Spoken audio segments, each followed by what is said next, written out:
unconscious is the idea that you're British, French, and so on.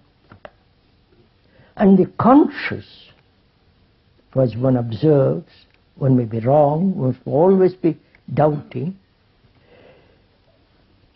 The conscious is all the recent covering, education, technology, the covering.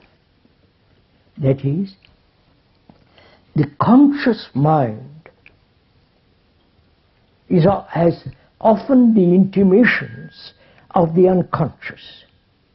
Right? You following me? And the conscious mind is always, if one is at all aware, is being guided by the unconscious. Follow? So there is actually, if one is at all alive, aware, there is no unconscious and the conscious. It's one unitary movement. If one is alive, fully aware,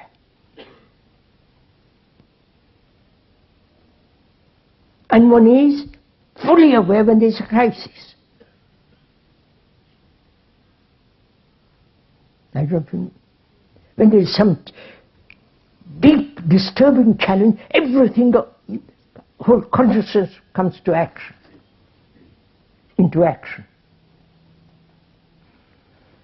And our consciousness is everything that thought has put there. Right? Our belief, our tradition, our faith, our fears of heaven and hell, our fears of, the whole movement of our life is our consciousness.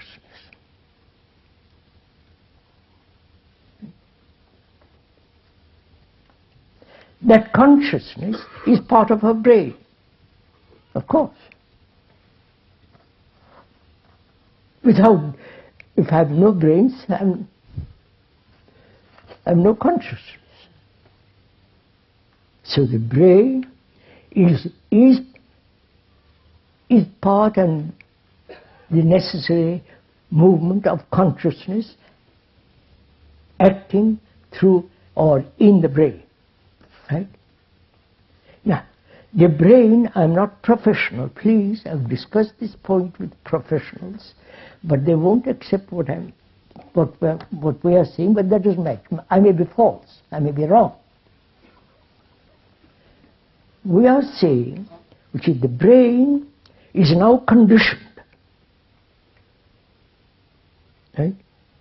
Technologically, look how much energy has gone into technology.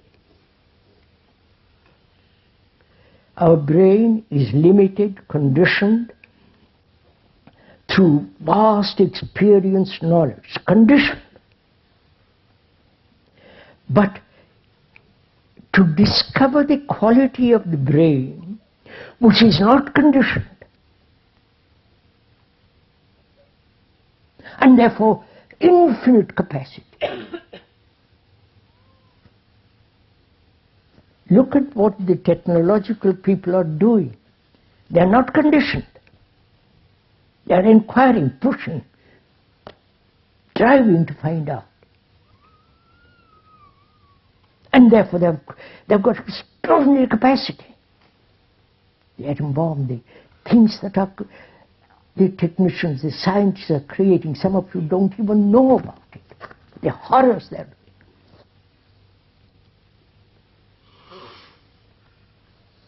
So, the brain has infinite capacity.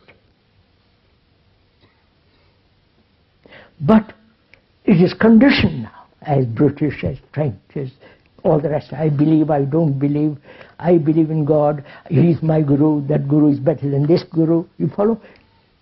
All that nonsense is going on. So, as it is conditioned, its capacity is limited.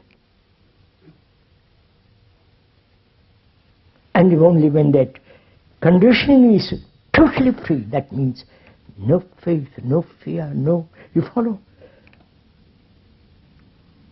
No attachment of any kind to anything. To past memories, past experiences. And they are that way. When they are technologically involved, they are tremendously alive. Talk to them. They have no time, they brush you off. So, is it possible for the brain to be unconditioned? Which means, is it possible for the brain to be free of the known? That is, I have to know where I have to go home, which road to take, what language I speak. I have to, there is knowledge.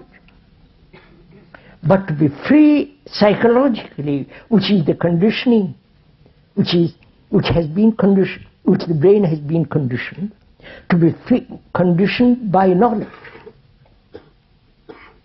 To be free of that, then it has got extraordinary capacity. Then we are saying, what is the mind?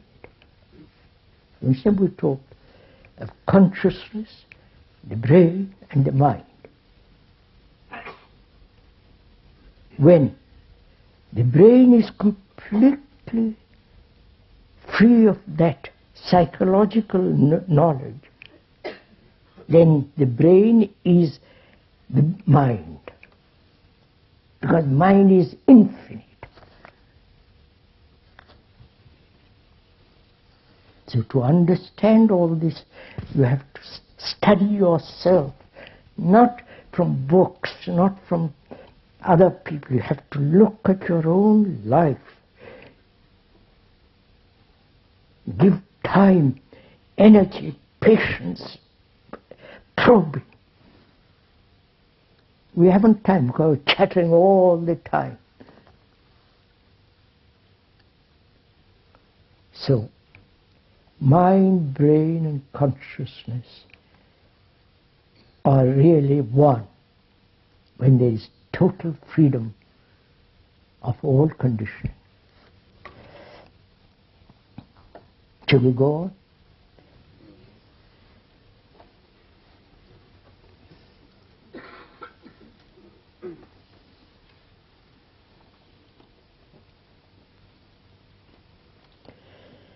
When we see someone being aggressive, verbally or physically, towards another, we feel a need to intervene.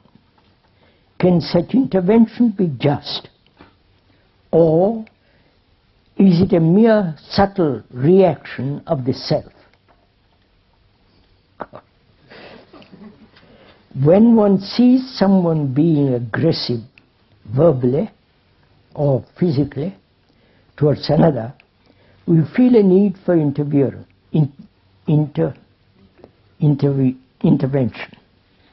To intervene. Can such intervention be just, or is it mere subtle reaction of the self? Can't one find out for oneself this?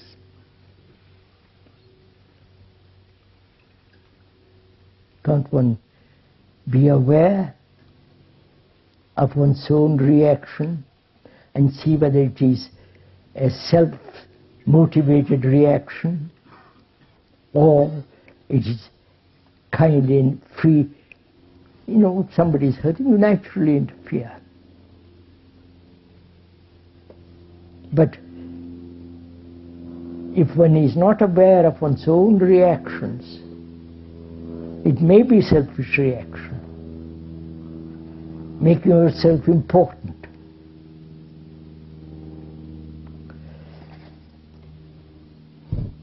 I don't think about it. Is that question good enough? You go